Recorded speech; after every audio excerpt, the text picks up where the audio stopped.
Let's talk Payne Haas signs with Souths. What do you think? Well, firstly, I think it's fantastic for Souths. Great signing. Signed 3 years, 1.25 million is the reports. Per year. Yep, which is pretty good money. Yep. There's a 10-day cooling off period. Brisbane have offered him now a 5-year deal. For 1.3. Yep. But his managers come out and said it's not about money. He wants to play for Bennett. I don't even think he wants to play for Bennett. I think he just wants out now. I think they disrespected him significantly. They offered him a very low deal. That was the rumour, but then the manager and the clubs come out and said that's not the case. But that's a smother, right? He's got to spend another year with them. So what they say is a low deal. They might think it's not a low deal. He might go, look, and in the scheme of things, if they've offered him $1 million a year and other clubs are offering him 1.2, 1.3, it is a low deal. Yeah. In the scheme of things. For what he's done for Brisbane. But in the scheme of things, if you're being offered $300,000 less or 25% less than other clubs, you're being lowball. But don't you think sometimes when you're in Brisbane, you're living in Brisbane, your life's set up in Brisbane, clubs are going to lowball you because they're going to go, well, he's going to do the math and it's going to cost him $100,000 to go to Sydney, or it's going to, relocation costs and all the rest of it. They're going to try and lowball you a little bit. But the best prop in the game seems silly to me.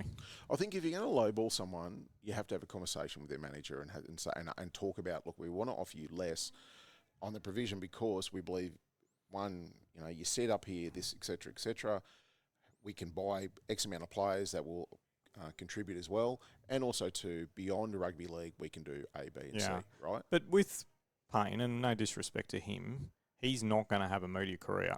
No, he's after football. So he needs to milk it for every cent he can get. Yeah, you can, but you can still have a career with the club in some respect afterwards. Yeah. But he's not going to be on... No, he's not going to be on Channel 9. Well, he's not going to be on... He barely talks. So you can have him on the podcast. Yeah, he could, possibly. We won't get much out of him. But he wants to play for Wayne. I'll tell you what I do respect for him is the fact that he didn't make it a media circus for 12 months. No, he just did it. He just went, I'm done. Done, yeah. I'm out. It did catch them off guard. Well, but that's contracts. Brisbane, that happens to every club. It doesn't happen to Brisbane very often. No. So you got to respect for the fact that he was upfront about it. Yeah. And that he, I think it's great for South. South need some success. They have been a bit shaky since they won the comp. Do you think this changes their outlook? I don't. No, they got no halves. Cody Walker's 37. Cody Walker will be 37 in 2027. Latrell Mitchell will be 30 in 2027. Yep. Their halfback at the moment is not set in stone, and so unless there's someone coming through the ranks, I don't know if there is. Don't get me wrong, their forward pack will be amazing. However, without the halves, and I don't know, Wayne Bennett would have to have a plan in place. Yeah, he would. He would. And they will have a lot of money. He's got to get Fafita to fire. I know that Latrell's off contract this year, at the end of this year. They'll sign him again. It won't be for much. No, they couldn't. Not with the injuries now. His form's been terrible. As a centre, I'm excited to see what he does. He's not a fullback. No. Well, he hasn't got the K's in him. No, not anymore. No. And that I don't begrudge that, actually, because there aren't many high-quality fullbacks in their 30s that you see running around. I always thought he was a centre anyway. I never thought he was a fullback. He wanted to play fullback. Yeah, I never thought that he was a... Yeah, you've always been critical of his work rate, which is fair enough. Yeah, he's lazy. Yeah. Okay. One thing with Latrell, and I've said it previously, is that he could have been the greatest rugby league player of all time. Yeah, But he's one of those players that came through the system. Everyone was telling him how good he was, and he didn't have to do any work to make rep teams, etc., etc. So he never put any work in, and then his career's passed him by without him actually achieving what he could have achieved. I don't know if you agree with that, but I think he could have been the greatest of all time. Yeah, I do. I think that about a few players, though. I think Willie Mason could have been one of the greatest back rowers of all time. Yeah, and just kind of fizzled out because of off-field issues and stuff, and I think Latrell probably... What was the game last year that he cracked the shits and then just tore him apart in the last 10 minutes? Which one? That's what I mean. You upset him. Penrith? There was a game... I thought it was the Titans, to be honest with you. There was a few... Oh, mate, there were a few. Like they upset him and he just went to town on them. But he could play 10 good minutes and win them a game. That's all he has to play. He's that good. Yeah. I think he's going to be a real handful in the centres if he's fit this year. Yeah. I really do. I think he's just... I love watching him. Adam Reynolds to retire at the end of the year. Yeah, well, I think this is probably a year too late, to be honest with you. He's had injuries constantly. And he's got his grand final. I wonder how hungry he'll be. That's true. But he's getting all those, calf injuries and, lower back issues that he's got. Good luck to him. I'll give you some stats on his career. He's won a comp with South in 2014. Yeah. He played for New South Wales twice in 2016, games 1 and 2. He won the comp with Brisbane last year. Obviously, we know that. And he's played 309 NRL games. Mate, that's phenomenal. Mate, it's massive. And he is, is he the best halfback I've ever seen? He certainly is not. But, my God, he's a consistent. His kicking game's great. He's a very good rugby league player. He's not the best halfback I've ever seen. I completely agree. But I think he's probably one of the best kicking games I've seen. I think his kicking game is outstanding. Even that last year in the semis against Penrith when he had to kick from the sideline, nails it like it was nothing. Yeah, like he's just got that in him. Like he's just so good. Ice in his veins. Yeah, he probably is unlucky not to have won another 2 grand finals, to be honest. Yeah, he's got great temperament as a player. He doesn't panic. He's, under the pressure moments, he delivers. He's been a very, very good rugby league player. I think he's very lucky to have won, I shouldn't say like he's not lucky to have won a grand final last year, but because I think the other grand final where they lost against Penrith, that would have haunted him if he didn't win this one. Yeah. Because he went in a shell in that second half and allowed Penrith to just run over them. And I think that really that would just hurt you. Yeah. And so the way he responded was just very fitting of someone of his stature in the game. So by all accounts, he is a wonderful human being, they say. He's a very, very nice man. Yeah, and so good luck to him. Yeah, I wish him luck. Yeah. He'll end up coaching. Yeah. Halfback coach or backs coach or something. He'll end up back in the NRL, in and around the sport. And he can talk too, so I think that he has some conversation. I don't know if that's something he wants to do. He's pretty shy. Yeah. I guess for the right dollar you would. I'll do anything for $1. $50 is $50. I think with Brisbane long term, they've invested in, as we said last week, Pezzett from Melbourne, who's now at Parramatta this year, so they'll get a good look at him this year, and then they can decide what they're going to do long term. But yeah, I think that's where Brisbane see it. But now they're going to have a lot of money left over from Payne Haas, so it always scares me when Brisbane have money in the salary cap. Their salary cap. If you look at it, Walsh was on $1 million, Haas was on 1.2. That's what I'm saying. Now that's free. Stags, Carrigan, and Mean are on 700. Doesn't matter. Mate, they got money now. They've got money. They got $1 million to spend. It concerns me because they got to upgrade Ricky. But they'll just go out and buy someone great. They can now. You can't replace the best forward in the game. No, you can't. But you can. I know you got $1 million to try. And buy 2 good forwards. So yeah, that was good. I wish both of them luck. I don't have an issue with what Payne. Actually, I appreciate what he's done because he didn't make it a circus for 6 months and make it all about him. He's signed his thing. He said he's sticking to it. So the story will burn out by the end of the week, and then they can do their thing. Good luck to him, mate. Happy to see it. Trial games, Jace. All right. So first game was the have you written it down? Yeah, Cowboys beat the Dogs 34-30. It was 28-6 at halftime. I found that the game was just men versus boys in the first half. I really enjoyed it. Yeah, but it was men versus boys in the first half. Yeah, it was. Like the Cowboys, they started with Clifford at 5'8". Clifford at half and Purdue at 6. Yep. Clifford clearly was the best choice. Was the best player on the park. Yeah, by a country mile. And I think you've seen now, and we'll go into it a bit later in the trial games this week, because the Cowboys have almost named a full-strength team. They've put Clifford at 6. Yes. And Dearden at 7. Correct.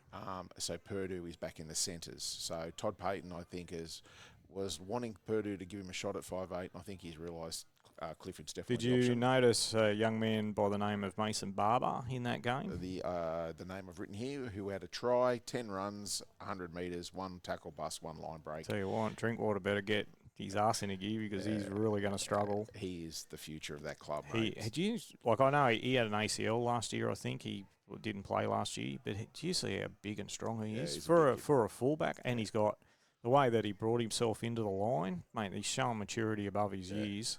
He was good, mate. I thought he was very good. I I don't know what to take out of the Dogs. They just didn't play a first-grade team. Yeah, you can't take anything. So, that was garbage. Yeah. What was the you mentioned the guy that came from Manly, the hooker? He was terrible. Yeah, so I did like Lukey, the back rower. I know he's played a lot, 20-odd games of NRL. He's a good young kid. He is, mate. He's a solid back rower. He scored a try, obviously. Yeah. Good player. He's another one to look out for. I'd never taken much notice of him before, but he was really good. He was last year. He played a lot, and him and Nanai are going to cause a lot of headaches this year.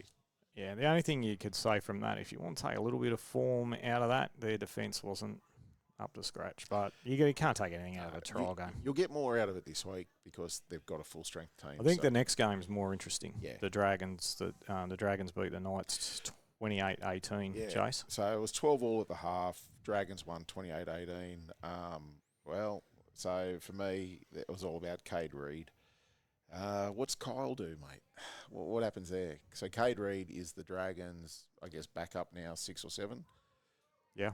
So Kyle Flanagan is the team's first choice, 5'8", with Atkinson being the halfback. So Mike, I have a question to you, right? You're a smart man. No, I'm not. I use that loosely. They can't win the comp this year. They don't have the capital. No. Right? Do you play Kyle for the first 2 months until you pretty much know that you don't have the cattle to win it? No. And you blood? No. You don't. Cade Reid? No, you play whoever is the best. My opinion has always been whoever is the best player in that position on day one will play. Yeah, but the experience of Flanagan gets him in. For me, that's only my opinion. I think they will play Cade Reid in reserve grade to get him playing against men, like as in the Jim Bank Cup. That's what I mean. You play him for the first half of the season and then bring him through at the end of the year when they're not playing for anything? Yeah, look, I think if that's their long-term plan, maybe. Yeah, probably. I just don't. Look, if I think, I need to correct myself, because if Cade Reid has not played against men as yet, and that was his first experience against it, then you would probably play him for a couple of games. I mean, if he's going well, I wouldn't wait for 2 months. I'd be playing him as soon as he's shown he can. Well, his try was special. Yeah. Like put it on the toe. He's got it, mate. He's got it. He's got speed to burn. I know they're talking a lot about him chasing down. Yeah, but that's the other bloke. That was good. But that showed commitment to the game, but his game management was outstanding. He's got a very good kicking game as well. Yeah.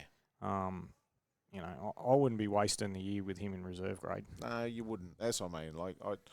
As I said, I'm a believer. I'd even start him on the bench and let him come on, to be honest, as utility. Nothing to lose. So what did you think of the Knights? The Knights were nearly full strength, right? Sorry. Serious. Come on. Sorry, it's your show. Do better. Okay. Setu 2, the winger for the Dragons, very strong. Yep.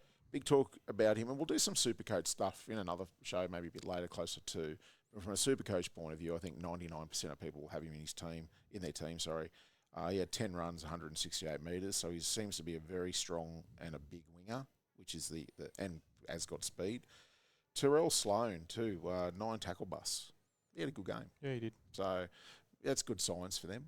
But he was at fullback, so again they got Gutho at fullback. It's going to be. They're not. It's going to be Gutho because Gutho is safe, but I think I don't want to be safe. I want to win games. I'd go with Terrell Sloan, but that's me. What did you like anyone in the Knights? Yeah, I did. Kyle McCarthy, their centre, was strong. 17 runs, 195 metres, and Thomas Cant had a really high work rate. Yeah, and a goal kicker, I think, too. But he had a very high work rate. The Knights too. I did not like Greg Marju. I thought Greg is looking quite slow. He's a big unit. He's a big unit. I think he's too big now for a winger. Yeah. I think he's too slow. I actually think Fletcher Sharp, who was the 5'8", would be better on the wing. Did you take any notice of Matt Arthur from the Knights? He looked really good at hooker. I saw him play last year. I think he had 1 game last year, maybe 2, off the bench, and they've got big raps on him. They do think he's a very good hooker. Yeah. So Matt Arthur's the son of the former Parramatta coach, Brad Arthur. He's only 21. Mate, I can see him playing a lot of first grade this year. There was talk, and I know that the times don't really match up, but when they let Reid Marnie go, they felt that he was going to be the future for Parramatta. at hooker. Right. But then obviously it fell away. They with flicked Brad. his dad. Yeah, so he left and went to the Knights. So that mustn't have been pleasant with all the kids are out the door. Yeah. That must have been pretty nasty on the way out. Well, I'd say yes, but I wouldn't have paid Jake Arthur for another season. No. He wasn't good. Like, I'm sorry, but he's not. Isn't, mate, you're not getting a disagreement out No, of him. We were bagging the shit out of him last year. Yeah, but that's what I'm saying. Like, you're not going to... mate, he'll be the man of steel in... Yeah, but you're not going to sign him up and say, because your dad's the coach, we'll give you another year. No. So you're going to get rid of him. But apparently, the hooker is a very good footy player. So, yeah. Not apparently. He was very... I know he wasn't playing against other first graders, which, mate, it's 2 steps up from what we saw on the weekend. But... Yeah, he's very good. There was some pretty good performances from some players, so... All right, let's get into this week's, Jace. All right, so this week there's a stack of trial games, so I'll kick it off Thursday night. I can't wait. Thursday night footy, Jace. How good's that? The Dolphins are playing the Titans. Look, the Dolphins have a few interesting selections. Cobbo starts for them in the centres. Yep. Looking forward to seeing Katoa. Katoa's playing at halfback. I'm shocked. Yeah. I didn't expect that. Good on him. Tom Gilbert at 10 and Morgan Knowles at 13. I like Morgan. I'll be interested to see how he goes. Playing. Kafusi's playing. Mole's playing. So there's a few big names in there. Asako's playing. Flegler's coming off the bench. That's good to see. It's a pretty good side. Yeah, it's pretty good without being great. You know what I mean? Like, it's got some good stuff, like Katoa, obviously. The Titans only have really no one. So they got DeGroot at 1. He played a fair bit of there last year. Matt Feaguy from the Dragons is there at 4 in the centres, and Lachlan Ilias is at 6. So after his stint at the Dragons ended, he went up to there. He's their backup halfback and 5'8", so he's at the 6. That'll be interesting to see how he goes. Yeah, look. Because we wonder if Flannery's going to get vindicated. Of course he will.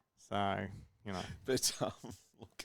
Because they were pushing pretty hard for him to make grade. They were pushing hard for him because he was, last year they pushed hard for him because he gets dumped from first grade, goes into the reserve grade. They win like 11 games straight. He's basically their best player. He did everything asked of him in that respect to go out and do that. Yep. And they still wouldn't put him back in the team despite the fact that they weren't playing well, but yet Kyle got to stay in the team and King Tonga was still there. So I think the argument was, hang on, like, be fair, and I don't think Flano was. I know he's your mate, I know you love him, I know all that, but I think that was poor. Okay, you do you, boo. Do you think I'm wrong? I wouldn't have put him up. You're a dickhead. Well, they weren't going to. The reason why I say that is they weren't going to keep him. They were always going to let him go. They may have, but this is the whole point about having your best player be in the team. Well, it's not if you're not going to play for a final spot. You're just saying that because of Flano. He's the greatest coach that ever lived, mate. Seriously. Sharks forever, baby. Friday night is Raiders versus the Storm. My take on this is I'll get into the Raiders team later. The Storm, the only notable player is Trent Lahiro at 13. Yeah, he's the only name I knew. And that's because he's the only bloke that didn't get rested before. And I'm pretty sure that's Craig Bellamy punishing him for the grand final and his lack of discipline. Yeah, you're playing in the first preseason game, and you're not coming off. You're going to do the whole thing. 80 minutes we're going to play you for. And if you get put in the bin, we're coming for you. It was just a very noticeable. But was he the only player in the Storm side that didn't? That was the Penrith team. That was only one regular first grader played in the game before the finals. I thought it was him, but it wasn't him. It wasn't him. No. Mate, Trent Lahiro was the guy that we said in the game before the grand final, his discipline is terrible. This and that. And sure enough, he gives away penalties in the grand final and then gets sent to the bin for 10 minutes for ill discipline. So I'm only being silly here, but I'm pretty sure Ricky's just given all his sons a run in. Well, the Raiders team they got Chevy Stewart playing fullback. Chevy Stewart. You got Jed Stewart on the wing. Dane Laurie at 7. So I think Dane Laurie's a really good pickup for them because he is utility that can play anywhere in the back line. Yeah, I agree. Totally agree. I really like that. He's ex-Tigers, isn't he? Yeah, he is. He was Penrith last year and the year before. He's been, but he was very good at fullback for the Tigers. So he was kind of sitting behind Dylan Edwards. Was never going to be their starter. So went to the Tigers, had a few good years. Then went back to Penrith, just basically again as a utility. played a lot of footy, and now he's at the Raiders again as a utility. So they've got Tamale at 4, Jed Stewart at 5, Dane Laurie at 7. They've got Owen Paddy at 9, and Owen's a very good hooker. And they got Seb Chris at 15, which is surprising. Yeah. I don't know why. I don't know why if they're trying to get him runs in the... It's probably unfit, mate. Yeah, probably maybe. A bit unders. Maybe he's coming out of injury or a surgery, and they're just trying to get him some get some kilometres in the legs. Yeah, righto. So again, that's not really a strong team, but again, it'll be good to see some of their juniors and some of these other players come. Well, as I said, I really enjoyed last weekend. Yeah, and I was bagging it, saying I'm not watching that shit. Yeah, you were. You're very anti. And then watched every minute of every game. So what a psycho. Then Friday night, again, we've got the Cowboys versus the Panthers. The Cows are full strength. Yeah, Matty Lodges, 16. Our man, Matty Lodges playing. That's good. Yeah, good to see him in there. So he's in there starting 17, which is good. As I mentioned earlier, they'll get 20 minutes and the whole team will be off. I think Todd Payton just wants to see the starting players and see how they respond. So Purdue at 3, Clifford at 6. So it's good to see. For me, that is their strongest halves combination. Agreed. Panthers have people I ever heard of. Everyone but that one bloke that. And you watch, they will find players in their juniors that will come. They'll give the Cowboys a run for their money. That's what they do every year. They're just so good with their depth. The Warriors versus Manly is the first game on Saturday. You got a pretty strong team with the Warriors actually. So you got Aleka Halasimia at 4. He's the guy that was their second rower, but he can play centre, did a bit last year. Very good player. Tuivasa-Sheck at 5. Yeah, I'm surprised who's playing. Yeah. Surprised Capewell's playing on supply. Aaron Clark, my favourite. Yeah, they got some good players. I don't know why they're running them blokes around. Maybe they didn't do what they were supposed to do, but that's a very strong side. It's a strong team, so maybe they're just getting ready. Manly have no starters and a couple of fringe first graders. That's it. Yeah. Well, that's their whole team. Anyway. I think that is their starting team for this year. I've got some friends that follow Manly, mate, and because I follow the Tigers, I can't say much, but Manly do not look strong this year, and I think... I got me mate Chris, the metering man. I keep saying they're going to get the spoon. He carries on like a pork chop. Well, I've got to say, one of my old workmates is a mad Manly fan, and he's a very astute observer of the game as well. I should actually reach out to him and see what his thoughts are, because I do think Manly will win the spoon. Yep. I'll be interested to see what he says. He's a season, I'm pretty sure he's a season ticket holder, goes to their fan day, goes to the games. I'll be interested. So, Camo, I'm going to reach out to you, mate, get your thoughts on this, or put a comment on it and let us know what you think. Then moving on, the big game is huge. It's probably going to be the grand final preview, fair to say. Tigers versus Roosters. So we have... And nobody's playing from either side. I will say that the Roosters are $1.80, and I think you could put your house on them because the Tigers team is not that good. So and the Jersey Roosters, flag side. Yeah, and the Roosters have some pretty decent players. They've got Tommy Talau at 4. Hugo is at 6. The Butcher brothers are at 8 and 12, and Sia Wong is at 13. But if only those 6 blokes that went on the field, they'd still beat the Tigers. Geez, I'm a nasty prick. That's true. There is a player for the Tigers that I think you should look out for is Luke. Go on. The winger. Number 2, Luke Lalili. Is I don't make it. What's wrong with Smith? It is. I know. I can't speak. He is. Mate, I'm not bagging you. I get you to read. Just say Luke. Luke L is the Bears winger. He's actually going to be the Bears winger. He signed with the Bears for 2027. He's a Tigers winger on coming up.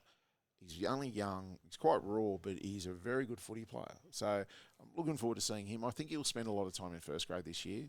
And the centre, the 3, Macassini for the Tigers again. Big raps on him. He got a taste of first grade last year, and I think he's got some. He's got a big future. So good to see these guys play. At the Tigers? Yeah. Okay, I'm sure he does. You are just a low human. All right. What's the next one, Jace? The Knights and the Dogs. Both are pretty much full strength, right? Yeah. No, Ponga's not playing, is he? No, Ponga. But Brown's playing at 6, Smith at 7, Fletcher Sharp at the fullback position. Tyson Frizzell moved to the prop. Whatever you make of that. I think he's been playing in the middle most of the time anyway. His name's at lock forward on the weekend. Yeah, but he usually plays in the middle. He's a big unit. The Dogs are missing Leo Thompson, Yeah. And Carraz and Montoya. Yeah. That's really it. Yep. We got Burton at 6, General Towards at 7. Yep. That's Galvin for anyone who doesn't know. And man, we hate him anyway. So there's a few there for the Dogs, but that will be interesting to see how these two teams go when they are at full strength and how that pans out. So we didn't really touch on it, but the Dragons beaten the Knights when the Knights were pretty much very close to full strength last week. You can't say they were close to full strength. Mate, they had a lot more first graders running around than St George did. They were missing $2.5 million of their salary cap in 2 players, Ponga and Brown. That's a big miss. But they've got to get used to the Ponga not being on the field. Yeah, but he doesn't play that often. Do you have anything positive to say about the Knights? Just about anything? No. No. Other than your mate Flano, who is just the greatest coach in the history of the NRL. We turned the porch light off, mate. Yeah. That was a natural victory. No steroids needed in that one. So it was peptides. So to get the drug right. So look, I think that So I don't think that the Knights. I don't think you can take much out of the trials. It's just everyone's way. I think you can take a little bit out of the first half of this one. Yeah, when they're all at first strength, but it's still a way to get rid of your cobwebs. But I still think without Ponga there, make it a visual because he is big for their attack. But yes, this is the way that I'm more interested in watching how the Dogs kick because I don't think that their short kicking game was great last year. I think Galvin is not a 7. I will say that's more great interest in Galvin over the first month of football is to see how he's adapted to a full preseason in the 7 at the Dogs and see where he's at as a player and whether we're right and they're wrong. We're wrong and they're right. I was going to say, as much as I don't like what Lockie Galvin did at the Tigers and how he went about it, I do hope he is successful as a first-grade footy player. He's only young.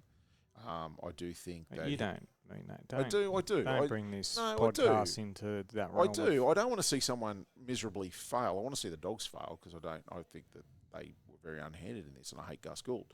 But in terms of Galvin and his development, I don't want to see the kid go off into the sunset. And I'm concerned that could happen because if he fails as a 7, I think the Dogs will just cast him aside. Yeah, they will. They're brutal. And he has a big future in footy, whether it be as a lock forward or as a 6, but he has to want to play those positions, and I don't think he does.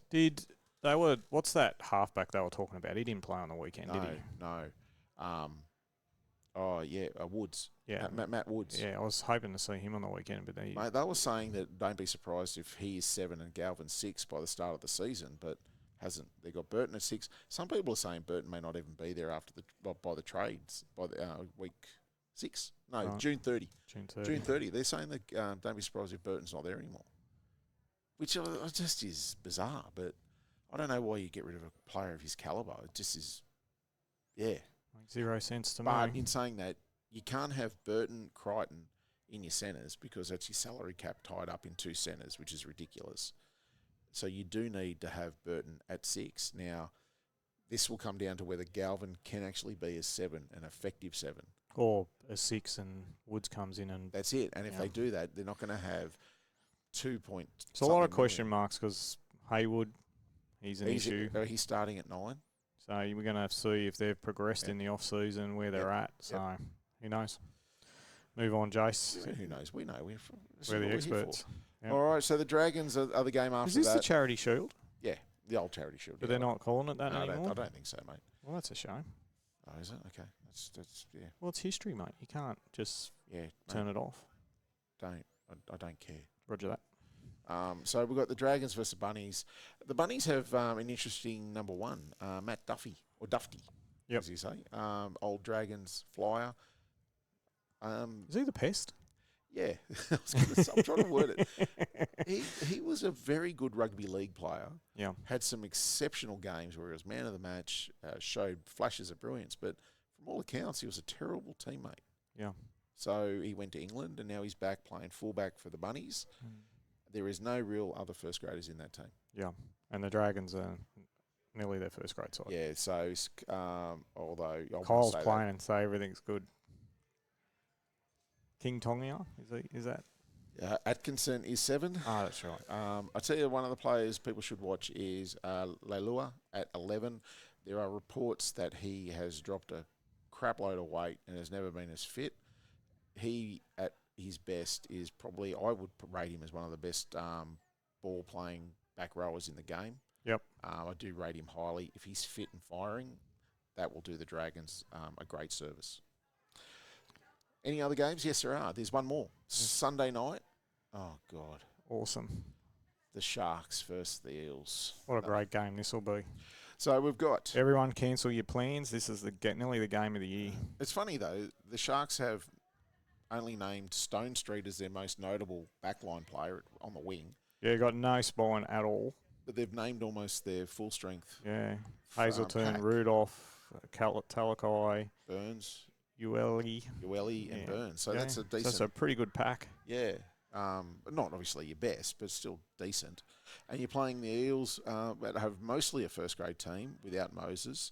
They got Jonah Pezzett at number 7, which would be good to see. That'd be interesting. Yeah. So they got Hopwood playing. They've got a few other obviously Longie's notable. playing, Penasuni. So which surprised me because I didn't. Again, they'll get 15 minutes and they'll get them. Yeah, off. I think every team needs their starters to have some first grade in them, don't they? Yeah. I think they do. I agree. It's only unfortunate. But it's the first round. Usually the second game you pack the whole team out. So. Yeah, maybe. I don't know. But they may be playing them this week, and then next week they put the other blokes on and they get a week off. Depends on where they are with their training, I'd imagine. Yeah, it's look. Yeah. Did I tell you that my good friends April and Jeff have got Renee and I into a box at the Dolphins game? No, you did not. Yeah, so shout out to them. Thank you very much. That's going to be awesome. Corporate box up there. Can I point out that your wife does not like rugby league, does not watch rugby league? Yeah, I don't think April does either. So why are they going? Yeah, that's right. That's a good point. I'm just saying, it could be a corporate event for this podcast. For Blokes. Oh, we can't steal someone's. Why not? Mate, I think they won it in one of those secret auctions things. It's just disappointing. It was lovely to invite me because I'm a complete lunatic. So you don't take me into nice places. Oh shit, no! I don't even like being seen. What's that horse race you go to that you never invite me to? The Everest, greatest. No. What was the championship? The championship. Where you go with all the rich people? Yeah. Never had an invite. No, and you never will. That's why I don't take you nice places.